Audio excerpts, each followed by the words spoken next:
स्वाहा सबको बोलना है, हाथ नहीं करें आपस में, स्वाहा सबको बोलिए।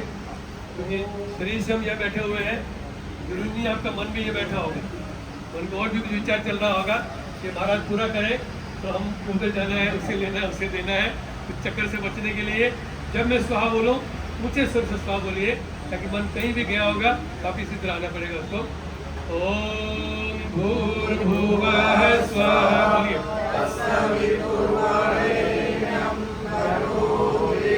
तस्य धीमहि धियो यो नः प्रचोदयात् स्वाहा।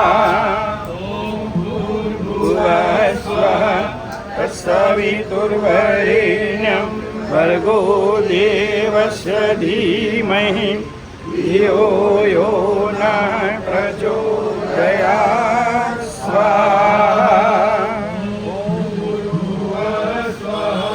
तत्सवितुर्वरेण्यं भर्गो देवस्य धीमहि धियो यो